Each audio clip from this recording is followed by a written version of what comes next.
अभी तक हम सब लोगों ने इस सीरीज में बहुत सारे जो आपके स्ट्रेटजी है, बहुत सारी जो बातें हैं, बहुत सारे जो तरीके हैं, बहुत सारे जो स्टेप्स हैं, उनको हम सब लोगों ने सीख लिया है। लेकिन ये सतत प्रयास आप सब लोगों को करना है भाई, और जबरदस्त तरीके से हम सब लोगों को उसको अपने आने वाले एग्जाम में एक एक क्वेश्चंस को सॉल्व करने में उसको यूज भी करना है। ठीक है भाई। तो आज हम सब लोग जो यूपीएससी का 2020 में जो पेपर हुआ था, यूपीएससी का जो 2020 में आपके पेपर हुआ था, उस पेपर में हिस्ट्री के कौन कौन से सवाल पूछे गए थे, और अगर हम पेपर दिए होते या इस तरीके के सवाल आगे पूछे जाएंगे या हिस्ट्री के सवाल आगे पूछे जाएंगे तो हमारी क्या स्ट्रेटजी होगी, आज हम इन क्वेश्चंस के माध्यम से डिकोड करने की कोशिश करेंगे। तो आप सभी लोगों का इस परिवार में बहुत बहुत स्वागत है। अगर आप सब लोगों का मेरा मेहनत, अगर आप सब लोगों को मेरा कंटेंट, अगर आप सब लोगों को मेरी स्ट्रेटजी, अगर आप सब लोगों को मेरा क्वेश्चन सॉल्व करने और समझाने का तरीका अगर आपको पसंद आ रहा हो तो इस सेशन को लाइक करके अपना गुरु दक्षिणा दे सकते हैं, चैनल को सब्सक्राइब करके इस परिवार का सदस्य बन सकते हैं, और सेशन को ज्यादा से ज्यादा साथियों तक शेयर करके आप अपना प्यार दे सकते हैं।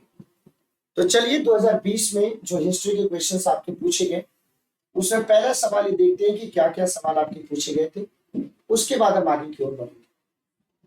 सवाल ये बोले पहला कि भारत के इतिहास के संदर्भ में निम्नलिखित युगों पर विचार कीजिए।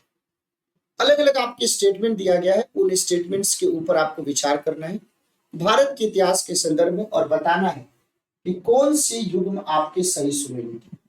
सवाल क्या पूछ रहे हैं अभी, कौन से युग में सही सुमेलित थे। तो देखिए एक एक करके, जब हम भिलसा के बारे में बात करें तो ये मध्य प्रदेश में है, ठीक है। जब हम द्वार समुद्र के बारे में बात करें तो ये आपके महाराष्ट्र में, बल्कि ये कहां पे स्थित है भाई, तो कर्नाटक में स्थित है, तो दूसरा आपके गलत। जब हम गिरिनगर के बारे में बात करें तो गुजरात में है, सही बात। लेकिन स्थानेश्वर के बारे में बात करें तो उत्तर प्रदेश नहीं बल्कि हरियाणा में है, तो ये गलत। तो 1 और 3 जो हमारे स्टेटमेंट है इस क्वेश्चन में आपके सही है, तो इसका आंसर क्या हो जाएगा भाई, ए हो जाएगा। ये बात आपकी सही। दूसरा क्वेश्चन क्या बोलेगा, with reference to the cultural history of India which one of the following is the correct description of the term paramitha। तो ये बहुत प्यारा और नया क्वेश्चन आप लोगों के लिए लग रहा होगा कि भारत के सांस्कृतिक इतिहास के संदर्भ में अगर हम बात करें तो भारत के सांस्कृतिक इतिहास में जो परामित शब्द है, उस परामित शब्द का मतलब क्या है। तो देखो ये जो परामित शब्द है इसको कौन से धर्म से लिया गया है, तो इसको लिया गया बौद्ध धर्म से लिया गया। तो पहला स्टेटमेंट बोला कि सूत्र पद्धति में लिखे गए प्राचीनतम धर्म शास्त्र पाठ, तो ये गलत है। दूसरा मैं आपको ये बात बताना चाहता हूं कि परामिता है क्या। तो परामिता एक तरीके की परिपूर्णता है जो बोधिसत्व कर्म और क्लेश के द्वारा प्राप्त किए जाते हैं। इस बात को आपको ध्यान रखने की जरूरत है भाई। आप लोगों को पता होगा कि 2 प्रकार के आपके विभाजन में बौद्ध धर्म, एक को बोला जाता है हीनयान, दूसरे को बोला जाता है महायान। तो जो हीनयान संप्रदाय है, उस हीनयान संप्रदाय में किसके ऊपर, कौन से मार्ग के ऊपर फोकस किया गया था, तो अष्टांगिक मार्ग के ऊपर आपको फोकस किया गया था। जबकि जो महायान है उसमें आपको परामिता मार्ग के ऊपर आपको फोकस किया गया था। इसके ऊपर फोकस किया गया था भाई, तो परामिता मार्ग के ऊपर आपके फोकस किया गया था। अब आपसे सवाल पूछा जाएगा कि परामिता शब्द बना कैसे। तो जो परामिता शब्द है वो परम से बना है, और परम का मतलब क्या होता है, परम का मतलब होता है, ये किससे बना हुआ है भाई, परम से बना हुआ है। और परम का मतलब क्या होता है, परम का मतलब होता है सबसे ऊंची अवस्था। अब आपसे सवाल पूछा जाए कि अगर हम परमता के बारे में बात करें तो जो परिमिता है वो टोटल कितने प्रकार की होती है, तो 6 प्रकार की टोटल परिमताएं होती हैं। दान पारमिता, शील पारमिता, शांति पारमिता, वीर्य पारमिता, ध्यान पारमिता, प्रज्ञा पारमिता। तो सवाल यही पूछ रहे हैं तो परिपूर्णता यानी पारमिता है क्या? तो पारमिता वो परफेक्शन है whose attainment led to the Bodhisattva पथ। परिपूर्णताएं जिनकी प्राप्ति से बोधिसत्व पथ आपके प्रशस्त हुआ, जिनकी प्राप्ति से बोधिसत्व पथ प्रशस्त हुआ, उसको हम पारमिता कहकर के संबोधित करते हैं। तो पारमिता शब्द जो है वो बौद्ध धर्म से संबंधित है। पारमिता शब्द परम शब्द से निकला है और परम शब्द का अर्थ के बारे में बात करें तो इसका अर्थ होता है सबसे ऊंची अवस्था। इसका अर्थ क्या होता है भाई? सबसे ऊंची अवस्था। ये क्वेश्चन नंबर 3 देखिए, सवाल क्या पूछ रहा है आप सब लोगों के। भारत की सांस्कृतिक इतिहास के संदर्भ में निम्नलिखित युग्मों पर विचार कीजिए। With reference to the cultural history of India, consider the following pairs.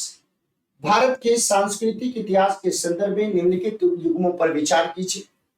पहला जो शब्द है वो है परिव्राजक, दूसरा वर्ड है श्रमण, तीसरा वर्ड है उपासक। Which of the pairs given above are correctly matched? उपर्युक्त युग्मों में से कौन से कथन आपके सही सुमेलित है? जब हम परिव्राजक के बारे में बात करें तो परित्यागी या भ्रमणकारी। सवाल क्या बोले? कौन से आपके सही है? तो पहला वाला सही है। दूसरा कौन है? श्रमण। श्रमण के बारे में बात करें तो ये देखो उच्च पद प्राप्त पुजारी, ये गलत बात है। ये श्रमण का मतलब क्या होता है आप सब लोगों को पता है। ये किस या तो बौद्ध या तो जैन, या तो बौद्ध या तो जैन जो आपके सन्यासी होते थे उन्हीं को क्या बोला जाता था? तो उन्हीं को श्रमण कहा जाता। उपासक किसको बोलते थे? तो जो बौद्ध धर्म के जो अनुयायी होते थे, जो आपके फॉलोअर होते थे, उनको उपासक कहा जाता। तो इसमें 1 और 3 स्टेटमेंट सही है। तो इस तरीके से इसके करेक्ट आंसर के बारे में बात करें तो आपका क्या हो जाएगा? 1 और 3 हो जाएगा। भारत के धार्मिक इतिहास के संदर्भ में निम्नलिखित कथनों पर विचार कीजिए। With reference to the religious history of India, consider the following statements. ये जो अलग अलग आपके स्टेटमेंट दिए गए हैं इसके ऊपर आपको विचार करना है और बताना है कि इसमें कौन सा कथन आपके सही बात है। ये जो पहला स्टेटमेंट आपके दे रहा है, ये जो पहला स्टेटमेंट दे रहा है और क्या बोला है कि कौन स्टेटमेंट आपके सही है उसके ऊपर बताना। अस्थाविरवादी महायान बौद्ध धर्म से संबंधित है, पहला बात। दूसरा क्या बोल रहा है? दूसरा आपको क्या बोल रहा है कि लोकोत्तरवादी संप्रदाय बौद्ध धर्म के महासंघिक संप्रदाय की एक शाखा थी। तीसरा क्या बोल रहा है कि जो महासंघिक थे उनके द्वारा बुद्ध के देवत्वारोपण ने महायान बौद्ध धर्म को क्या किया था भाई? प्रोत्साहित किया था। ये 3 अलग अलग आपके स्टेटमेंट दे रहा है।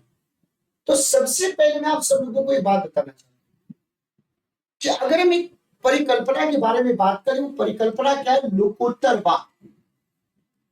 वो परिकल्पना क्या है? वो कॉन्सेप्ट क्या है? लोकोत्तरवाद। अगर हम लोकोत्तरवाद के बारे में बात करें तो ये जो बुद्धिज्म में जो बौद्ध आपके धर्म है, उस बौद्ध धर्म में जो आपके टोटल 18 निकाय दिए गए हैं, उन्हीं 18 निकाय में से एक जो है आपका वो है लोकोत्तरवाद। ये पहला स्टेटमेंट आपने बोला कि ठीक है। अब दूसरा, जो महासंघिक संप्रदाय है, उस महासंघिक संप्रदाय के अनुयायी इस बात को एक्सेप्ट करते हैं कि प्रत्येक व्यक्ति में बुद्धत्व प्राप्ति की स्वाभाविक शक्ति है। ऐसा नहीं कि बुद्धत्व की प्राप्ति के लिए किसी स्पेशल कैटेगरी के व्यक्ति की जरूरत है, किसी विशेष प्रकार के व्यक्ति की जरूरत है। तो किस तरीके से आपको बुद्धत्व मिल सकता है? तो समय और संयोग जब दोनों आपके मिल जाएगा तो समय और संयोग आपकी बुद्धत्व की प्राप्ति के लिए प्रमुख भूमिका के तौर पे काम करेगा। समय और संयोग बुद्धत्व की प्राप्ति के संदर्भ में काम करेगा भाई। अब लोकोत्तरवादी जो आपके संप्रदाय है, वो लोकोत्तरवादी है क्या? तो जो बौद्ध धर्म में जो महासंघिक संप्रदाय है, उस महासंघिक संप्रदाय की एक शाखा है, उस महासंघिक संप्रदाय की एक शाखा के तौर पे देख सकते हैं, एक ब्रांच के तौर पे देख सकते हैं। तो सवाल क्या बोले, अस्थावीरवादी महायान से संबंधित है भाई? तो नहीं, ये जो महायान नहीं बल्कि अस्थावीरवादी की बात करें या हम थीरवादी की बात करें, अस्थावीरवादी की बात करें या हम थीरवादी की बात करें, तो ये महायान नहीं बल्कि बौद्ध धर्म के हीनयान संप्रदाय से संबंधित है, बल्कि बौद्ध धर्म के हीनयान संप्रदाय से संबंधित है। तो पहला तो गलत है। दूसरा जो बात बोल रहा है कि जो ये संप्रदाय है, यानी आपके लोकोत्तरवादी संप्रदाय जिसके बारे में मैंने इतना डिस्कशन किया, तो वो बौद्ध धर्म के महासंघिक संप्रदाय की एक संस्था है। तो सही स्टेटमेंट है। महासंघिकों के द्वारा बुद्ध के दिव्यत्वारोपण ने महायान बौद्ध धर्म को प्रोत्साहित किया, तो ये भी स्टेटमेंट सही है। तो 2 और 3 यानी दूसरा और तीसरा जो आपके स्टेटमेंट है, दूसरा और तीसरा स्टेटमेंट जो है, इसके बारे में आपको ध्यान रखने की जरूरत है। तो ये स्टेटमेंट आपके सही है। तो आंसर क्या हो जाएगा? बी हो जाएगा। निम्नलिखित में से किस शासक ने अपनी प्रजा को इस अभिलेख के माध्यम से परामर्श दिया? यानी जो पूरा का पूरा ये जो आपकी बातें हैं, वो कौन से शासक के संदर्भ में लिखा जा रहा है, ये बात आपको ध्यान रखने की जरूरत है और बताना पूरे कि कोई भी व्यक्ति जो अपने संप्रदाय को महिमा मंडित करने की दृष्टि से अपने धार्मिक संप्रदाय की प्रशंसा करता है या अपने संप्रदाय के प्रति अत्यधिक भक्ति के कारण अन्य संप्रदायों की निंदा करता है, वो अपितु अपने संप्रदाय को गंभीर रूप से हानि पहुंचाता है। ये किसके बारे में बताता है? तो ये अशोक ने अपने अभिलेख के माध्यम से ये लोगों को उसकी बातें बताई। अब सब लोगों को पता है कि जब हम शिलालेख के प्रचलन के बारे में बात करें, अगर हम रॉक एडिक्ट के प्रचलन के बारे में बात करें, तो शिलालेख का प्रचलन अशोक के द्वारा कराया जाता है। अशोक के अगर हम अभिलेखों की बात करें, शिलालेखों की खोज तो 1750 में आपके फैंथेलर के द्वारा करी गई और टोटल उसकी संख्या 14 बताई जाती है। लेकिन जो अशोक के अभिलेख है उसको पढ़ने में सफलता सबसे पहले 1837 में जेम्स प्रिंसेप को प्राप्त हुई। जेम्स प्रिंसेप ने अशोक के ब्राह्मी स्क्रिप्ट को पढ़ करके उसके बारे में बताया था। अशोक का जो 12वां शिलालेख देखोगे जो कलिंग युद्ध के बारे में बताता है और कलिंग युद्ध के बाद किस तरीके से अशोक का हृदय परिवर्तन है उसके बारे में बताता है। तो वहां पे धार्मिक सहिष्णुता को दर्शाया गया है और सभी संप्रदायों के सम्मान की बात करी गई है। इसका आंसर ए हो जाएगा। भारत के इतिहास के संदर्भ में ये अलग अलग आपकी घटनाएं हैं। इन घटनाओं को सही तरीके से आपको समझाना है और सही तरीके से इसका करेक्ट ऑर्डर आपको लगाना है। तो देखो इसमें अलग अलग आपके शासनकाल है और आप सब लोगों को अगर इनके ऑर्डर याद होंगे तो आप बहुत अच्छे से बता सकते हो। ये जो महेंद्र वर्मन प्रथम है, अगर हम इसके शासनकाल को देखते हैं तो 600 से लेकर के 630 एडी तक इसका शासनकाल दिखाई देता है। 600 टू लेकर के 630 एडी तक दिखाई देता है। गोपाल जो कि आपके पाल वंश का शासक संस्थापक था, जो कि पहले एक सरदार हुआ करता था, उसके लोगों के द्वारा उसको राजा बना दिया गया। 750 से लेकर के 770 एडी तक आप इसको देख सकते हैं। परांतक प्रथम के बारे में बात करते हैं तो 907 से लेकर के 975 एडी तक इसको आप देख सकते हैं। 907 से लेकर के 975 एडी तक। और राजा भोज के बारे में बात करें तो राजा भोज गंगू तेली वाला कहानी नहीं है, ये भोज राजा थे भाई जो बहुत प्रसिद्ध थे। 907 से लेकर के 955 तक। अब सवाल क्या पूछ रहा है? ऑर्डर में से जाइए। अब इससे बढ़िया ऑर्डर क्या होगा? इसका करेक्ट आंसर क्या हो जाएगा भाई? सी हो जाएगा। नेक्स्ट सवाल देखिए, निम्नलिखित में से कौन सा वो उपवाक्य है? निम्नलिखित में से वो कौन सा उपवाक्य है जो उत्तर हर्षकालीन स्रोतों में प्रायः उल्लिखित हुंडी के स्वरूप की परिभाषा को बताता है? हुंडी के स्वरूप की परिभाषा को बताता है। हुंडी के स्वरूप को परिभाषा को बताता है। तो देखो भाई, जो हर्ष के बाद के जितने भी आपके ग्रंथ हैं, हर्ष के बाद के जितने भी आपकी रचनाएं हैं, उसमें एक शब्द प्रयोग किया जाता है। उस शब्द को बोला जाता है हुंडी। और हुंडी जो शब्द है उसको किस तरीके के पत्र के रूप में आपके प्रकाशित किया गया है, किस तरीके के पत्र के रूप में, तो विनिमय पत्र यानी इंटरचेंज और एक्सचेंज के लिए इसको यूज किया गया। जब हम मिडिवल पीरियड में देखते हैं, जब मध्यकाल में देखते हैं, तो मध्यकाल में इसको वित्तीय साधन के रूप में तथा व्यापार और क्रेडिट लेन देन के रूप में इसको यूज किया जाता है।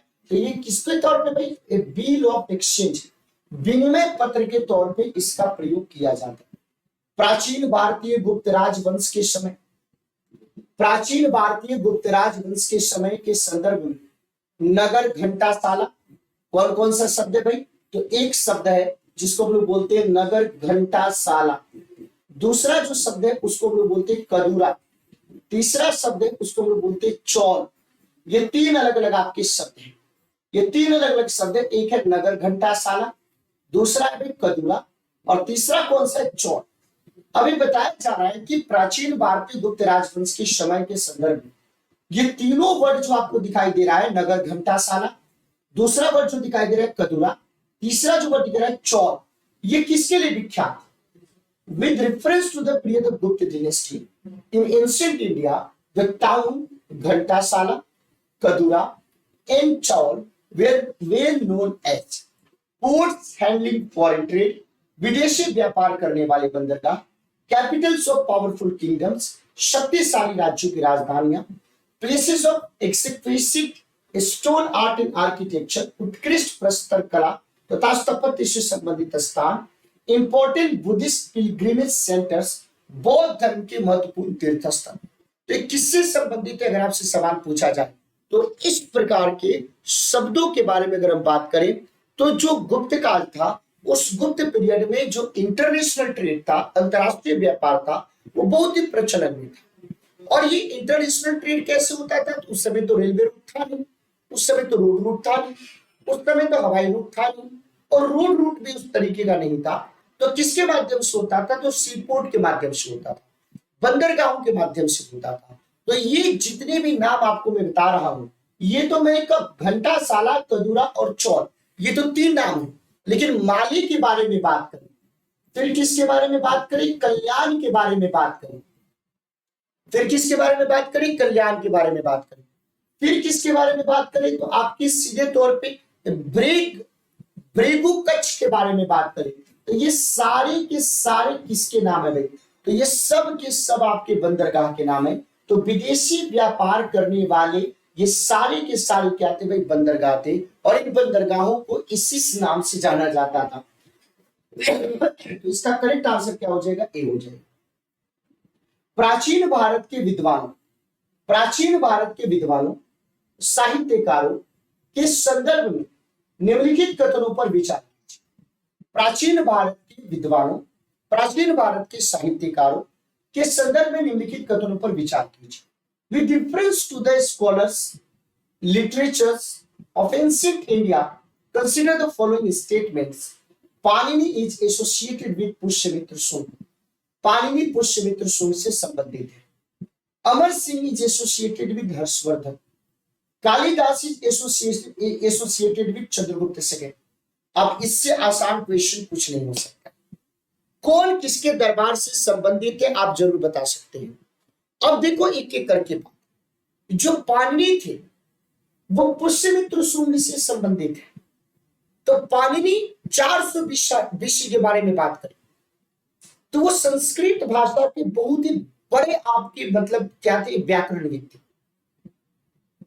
और आपको ध्यान रखने की जरूरत है कि पाणिनि ने अष्टाध्यायी नामक आपके अष्टाध्यायी नामक ग्रंथ की आपकी रचना। सवाल क्या बोले कि कौन से कथन आपके सही है। तो भाई पुष्यमित्र सूंग से इनका कोई लेना देना नहीं। इनको हम कब देखते हैं भाई, तो इनको हम देखते हैं जनपद में। इन्होंने अपने अष्टाध्यायी में 40 जनपदों की बात। अमर सिंह चंद्रगुप्त सेकंड से संबंधित है, और कालिदास जिनको हम शेक्सपियर भारत का कहते हैं, वो भी आपके चंद्रगुप्त सेकंड से संबंधित है। तो इस तरीके से अगर सही कथन के बारे में बात करें तो हमारे पास केवल एक स्टेटमेंट निकल करके आता है, एक स्टेटमेंट निकल करके आता है, और उसका आंसर क्या हो जाएगा, केवल 3। तो सही आंसर क्या हो जाएगा, तो सही आंसर आपके सी हो जाएगा। सही आंसर क्या हो जाएगा, इसकी सी हो जाएगा भाई। भारत के इतिहास के संदर्भ में जो कुल्यवाप के बारे में बात करें और द्रोणवाप के बारे में बात करें, अगर इन दोनों शब्दों की चर्चा करें तो ये दोनों शब्द आपके क्या निर्दिष्ट करते हैं, ये दोनों शब्द आपके क्या बताते हैं। तो कुल्यवाप के बारे में बात करें या द्रोणवाप के बारे में बात करें तो ये दोनों शब्द आपके क्या बताते हैं, अगर आपसे सवाल पूछा जाए तो भाई। तो देखो, ये दोनों के दोनों शब्दों का प्रयोग या तो हम कुल्यवाप के बारे में बात करें या तो हम द्रोणावाप के बारे में बात करें, इन दोनों शब्दों का प्रयोग कौन से पीरियड में किया जाता था, तो इन दोनों शब्दों का प्रयोग आपके गुप्त पीरियड में किया जाता था। इन दोनों शब्दों का प्रयोग गुप्त काल में किया जाता है। इसका मतलब क्या हुआ भाई, तो ये दोनों के दोनों गुप्त काल से आपके क्या भी संबंधित है। आपके अंदर क्वेश्चन का कि चलो ठीक है भाई, गुप्त काल से संबंधित है। इसके अलावा गुप्त काल में आधावाप और पताप था। कौन सा भाई, गुप्त काल में इसके अलावा आधावाप, आधावाप और दूसरा कौन सा हो गया, पताप। इन दोनों शब्दों का प्रयोग भी आपके गुप्त काल में किया जाता है। लेकिन किस लिए किया जाता था, ये सबसे बड़ी बात है। तो ये आपके जमीन के मापन के लिए, भूमि के मापन के लिए इस प्रकार के शब्दों का प्रयोग किया जाता है। भारत के इतिहास के संदर्भ में निम्नलिखित कथनों पर विचार कीजिए और बताइए कि कौन से स्टेटमेंट आपके सही है। भारत के इतिहास के संदर्भ में निम्नलिखित कथनों पर विचार कीजिए और बताइए कि कौन से स्टेटमेंट आपके सही है। ये देखो, खूब ध्यान से आप लोग देखने की जरूरत है, कौन से आपके कथन सही है। With reference to the history of India consider the following pairs. Bharat के इतिहास के संदर्भ में निम्नलिखित कथनों पर विचार कीजिए। पहला जो स्टेटमेंट है वो क्या बोले, औरंग। दूसरा कौन है, बेनियान। तीसरा शब्द क्या है, मिराशिदा। अब इन दोनों को समझिए। सबसे पहले बेनियान के बारे में, बेनियान के बारे में जब बात करें तो जो उस समय ईस्ट इंडिया कंपनी थी या उसके जो एम्प्लॉय थे, उसके जो कमर्शियल जो एक्टिविटी थी उसको क्रियान्वित करने वाला, उसको एक्टिवेट करने वाला जो भारतीय एजेंट था, उसी को क्या बोला जाता था, बेनियान कहा जाता था। उसी को क्या बोलते थे, बेनियान।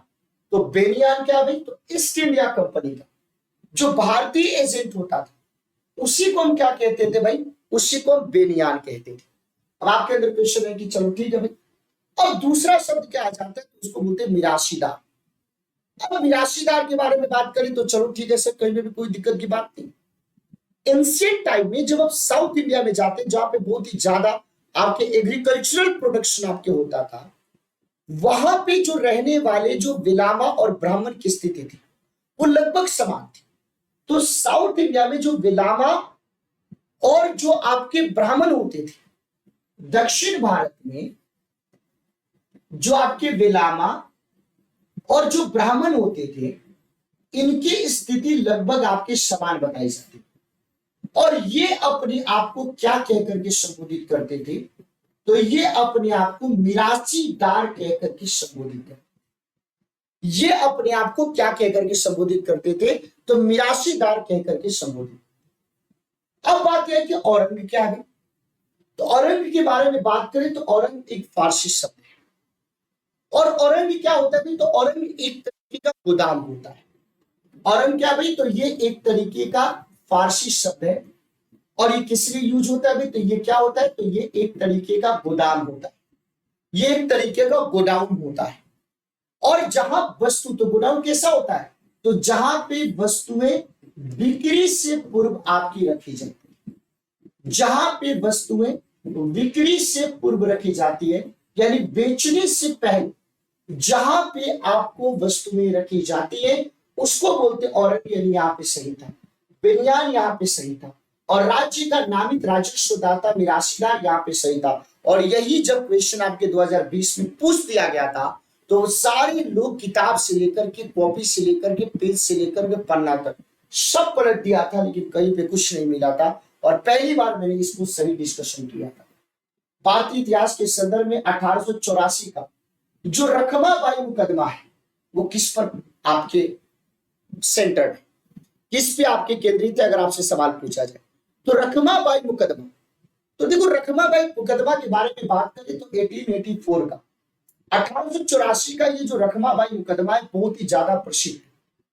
और ये किसको लेकर के मुकदमा था, तो वैवाहिक अधिकारों की पुनर्स्थापना, वैवाहिक अधिकारों की पुनर्स्थापना को लेकर के मुकदमा, वैवाहिक अधिकारों की पुनर्स्थापना, वैवाहिक अधिकारों की पुनर्स्थापना को लेकर के ये था, वैवाहिक अधिकारों की पुनर्स्थापना को लेकर के ये मुकदमा था, जिसको हम रखमाबाई मुकदमा के नाम से जानते हैं। अब इस रखमाबाई मुकदमा में किसने आपके जजमेंट दिया भाई? तो इस रखमाबाई मुकदमा में रखमाबाई ने बॉम्बे हाई कोर्ट में, उन्होंने इस रखमाबाई ने क्या किया भाई? तो बॉम्बे हाई कोर्ट में, कौन सा हाई कोर्ट में भाई? बॉम्बे हाई कोर्ट में बाल विवाह को लेकर के, चाइल्ड मैरिज को लेकर के, बाल विवाह को लेकर के उसने क्या कर दिया भाई? बाल विवाह को लेकर के उसने चुनौती दे दी। चाइल्ड मैरिज को लेकर के रखमाबाई ने क्या कर दिया भाई? चुनौती दे दी, चैलेंज दे।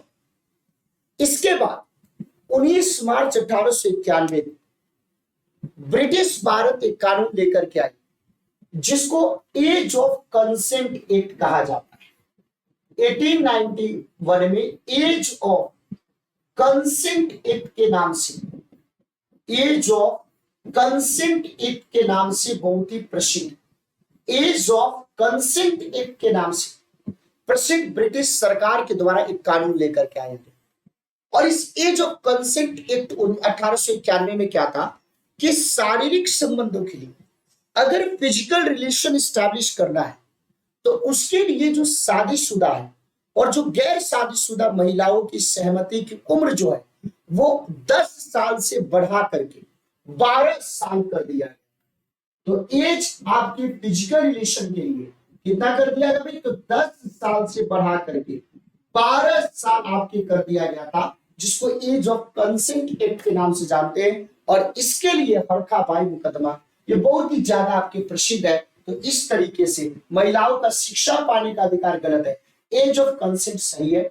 और दूसरा रिस्टिट्यूशंस ऑफ कंज्यूगल राइट्स यानी दाम्पत्य अधिकारों के प्रत्यास्थापन से संबंधित, तो दूसरा तीसरा स्टेटमेंट सही है। तो इस तरीके से करेक्ट आंसर क्या हो जाएगा भाई? बी हो जाएगा। नेक्स्ट सवाल देखिए क्या पूछ रहा है। वेलेजली ने कलकत्ता में फोर्ट विलियम कॉलेज की स्थापना किसके लिए किया? वेलेजली के द्वारा,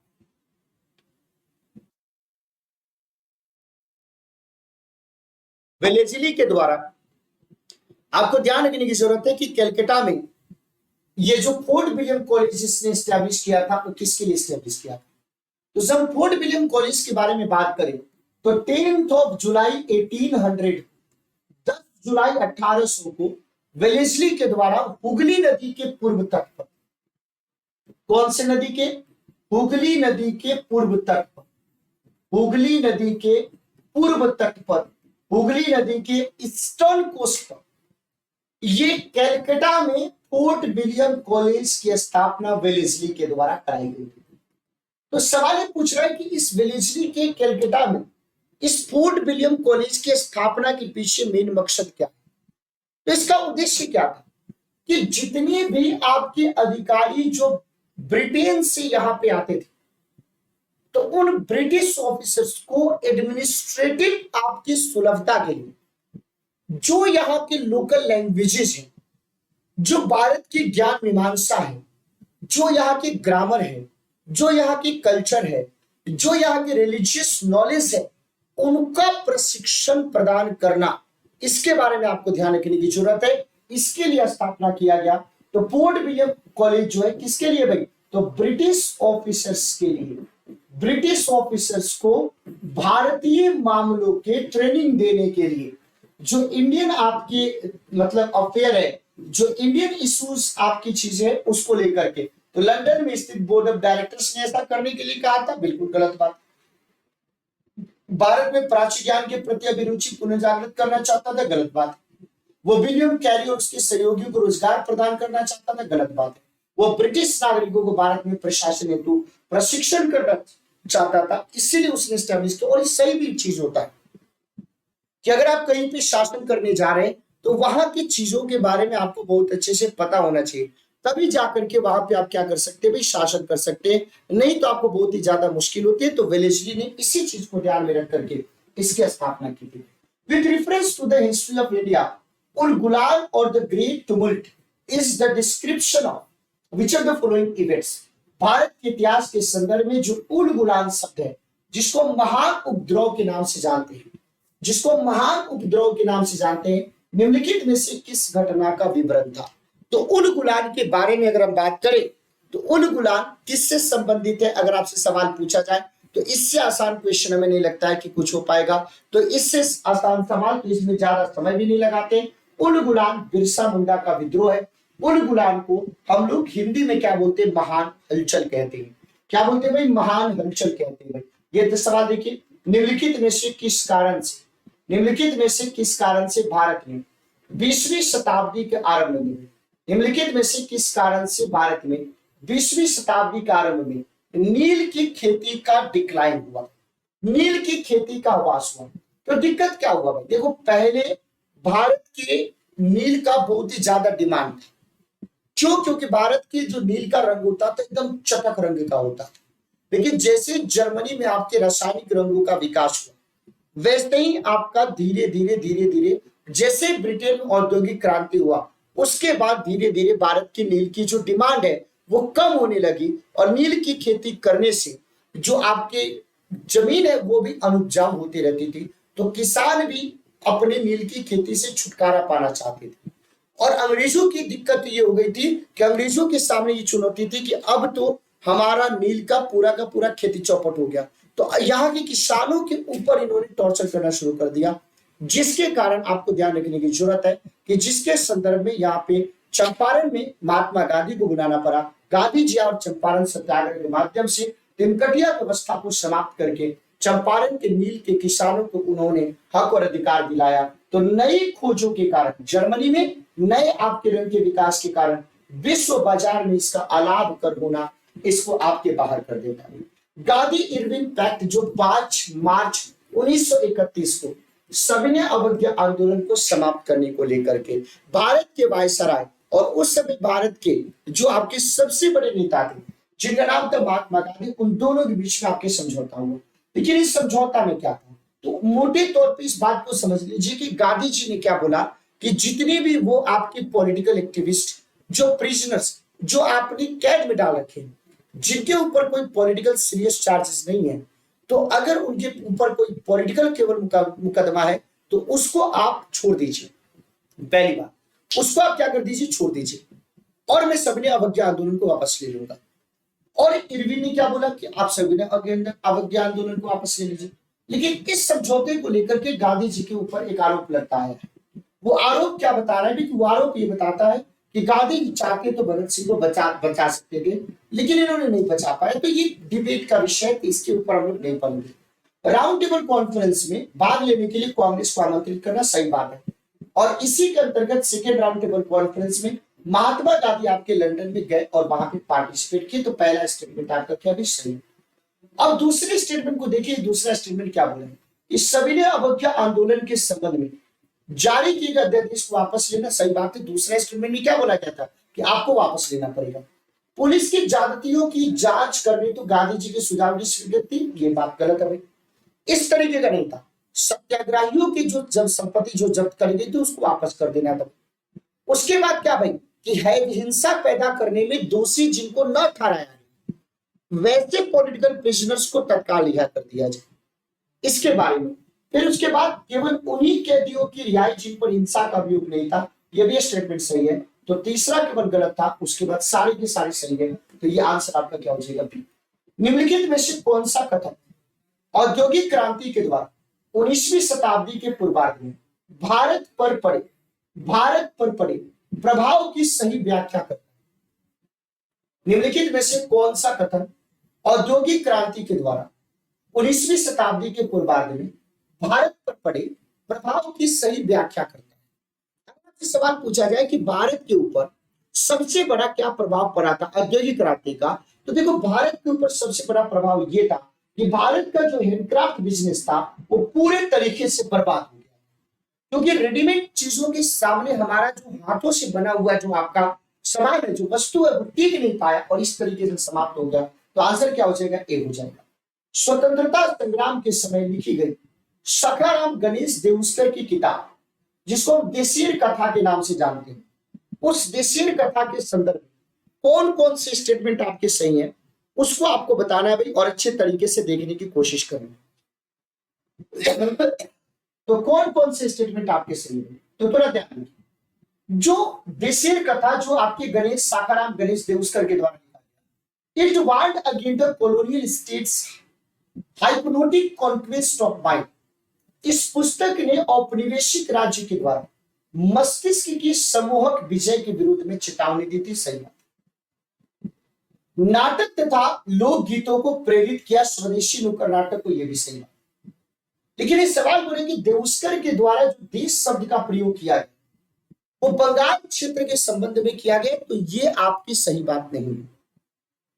जब हम यहां पे बात करते हैं तो उन्होंने जो किताब लिखा था इसमें देश शब्द का प्रयोग केवल और केवल बंगाल को लेकर के नहीं, बृहद क्षेत्र के लिए उन्होंने देश शब्द का प्रयोग किया। अस्पृश्य समुदाय के लोगों को लक्षित करके प्रथम मासिक पत्रिका, जिसको विटाल विध्वंसक के नाम से लोग जानते हैं, वो विटाल विध्वंसक जो पत्रिका थी वो किसके द्वारा प्रकाशित की गई थी? अगर आपको आता है तो सही बता पाओगे, नहीं आता है तो नहीं बता पाओगे, तो इसलिए इसका सही आंसर क्या हो जाए भाई? गोपाल बाबा वलंगकर के द्वारा विटाल विध्वंसक आपकी पुस्तक की रचना की गई थी। इसके बारे में आपसे सवाल पूछा जाए तो विटाल विध्वंसक के बारे में बात पूछी तो ये आपको ध्यान रखने की जरूरत है। तो ये आपके 2020 में यूपीएससी में आपके पूरे के पूरे सवाल किससे रिलेटेड? तो हिस्ट्री से रिलेटेड ये सारे सवाल पूछे गए थे। तो आप सब लोगों को आज का सेशन कैसा लगा आप सब लोग जरूर बताइएगा, और ऑफलाइन कमेंट करके आप बताना कि आज का सेशन आपको कैसा लगा।